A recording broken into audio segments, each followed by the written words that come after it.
Hello दोस्तों, हम आज सुनाने वाले हैं आपको कहानी टोनी चिड़िया के बारे में। तो टोनी चिड़िया कैसे मेहनत करती है, तो वीडियो को लाइक और चैनल को सब्सक्राइब जरूर कर दे और बेल आइकन ऑल दबा दे। ये कहानी है टुनटुनी नाम की एक चिड़िया की। उसकी 10 साल की बेटी थी। उसका पति कालू एक कंपनी में काम करता था। वो बहुत ही ईमानदार था। कालू कौवे की ऊपरी आमदनी कुछ भी नहीं थी। उसे जितनी भी सैलरी मिलती थी उससे वो अपने परिवार का गुजारा करता था। एक दिन कालू कौवा जंगल से घर आया तो देखा चारों तरफ अंधेरा है और उसकी बेटी पिंकी मोमबत्ती में पढ़ाई कर रही है। अरे बेटा, तुम मोमबत्ती में क्यों पढ़ रही हो? लाइट क्यों नहीं जलाई है तुमने? पापा, काफी समय से लाइट नहीं है।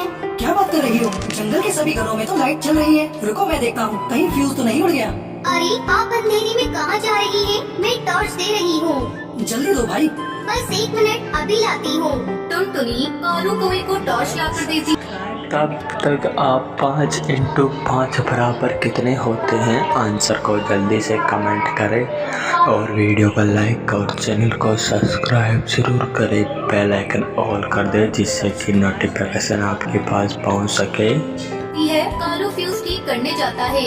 इसकी फ्यूज तो उड़ी हुई है। वो फ्यूज बनाने लगता है, तभी उसका हाथ एक नंगी वायर पर टच हो जाता है और बिजली के झटके से कालू कौवा झंझना जाता है और उसकी मौत हो जाती है। टुनटुनी और पिंकी दोनों दौड़ते हुए वहाँ पर आती है। अरे, क्या हुआ जी आपको? आप क्यों नहीं देखकर काम करते? पिंकी, जल्दी से एम्बुलेंस बुला। देख, तेरे पापा को क्या हो गया? टुनटुनी और पिंकी एम्बुलेंस से कालू को अस्पताल ले जाती है। वहाँ डॉक्टर कालू को मृत घोषित कर देता है। कालू कौवे की मौत के बाद टुनटुनी अपना दिमागी संतुलन खो बैठती है। जब भी टुनटुनी पिंकी को देखती, अरे कलमुही, तेरे ही चलते कालू की जान चली गई। अगर उस दिन कालू तुझे पढ़ता नहीं देखता तो हड़बड़ी में जाकर लाइट नहीं ठीक करता और मेरे कालू की मौत नहीं होती।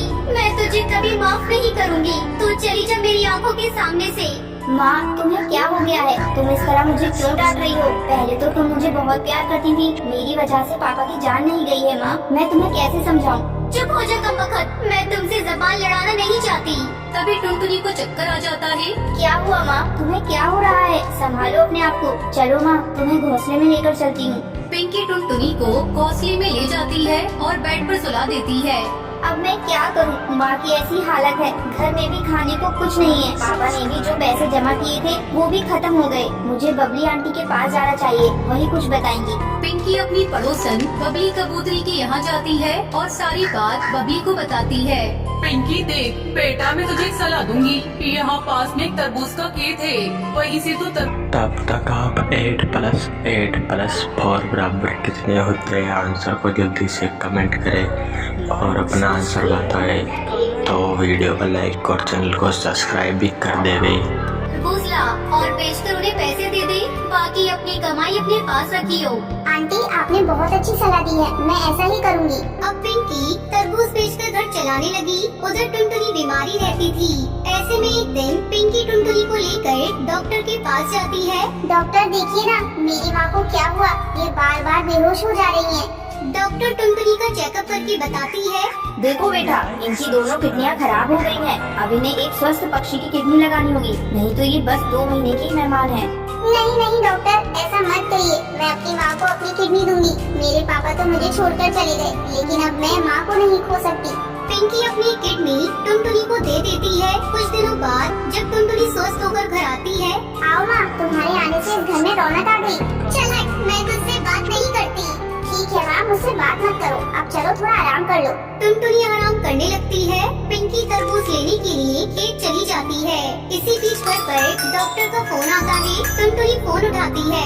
पिंकी बेटा, तुम माँ के साथ साथ अपना भी ध्यान रखना, क्योंकि तुम्हारी ही एक किडनी माँ को लगी है। ऐसे में तुम दोनों को अपना ध्यान रखना होगा। क्या कहा आपने डॉक्टर? मैं टुनटुनी बोल रही हूँ। हाँ हाँ टुनटुनी जी, मैंने जो कहा वो सच है। आपकी बेटी ने ही आपको एक किडनी दी है। टुनटुनी ये सब सुनकर सुन रह जाती है। जैसे ही पिंकी तरबूज बेच कर आती है, टुनटुनी उसके पैरों में गिर जाती है। पिंकी बेटा, मुझे माफ कर दे। मैंने तुझे बहुत भला बुरा कहा है। डॉक्टर ने आज मुझे बता दिया कि तुम्ही ने मुझे जीवन दान दिया है। दोनों माँ बेटी मिलकर रोने लगती है। फिर चिड़िया और उसकी बेटी अच्छे से रहने लगती है और अपने परिवार को अच्छे से चलाती है। तो कहानी अच्छी लगी हो तो वीडियो को लाइक और चैनल को सब्सक्राइब कर देना और बेल आइकन ऑल कर देना, जिससे कि नोटिफिकेशन आपके पास पहुंच सके। थैंक यू एंड धन्यवाद दोस्तों। हेलो दोस्तों, इस कहानी से आपको क्या शिक्षा मिली है कमेंट में अपना सब जरूर बताएं। आप नहीं करते तो वीडियो को लाइक करो और चैनल को भी सब्सक्राइब कर दो और बेल आइकन ऑन कर दो दोस्तों, जिससे कि नोटिफिकेशन आपके पास पहुंच सके।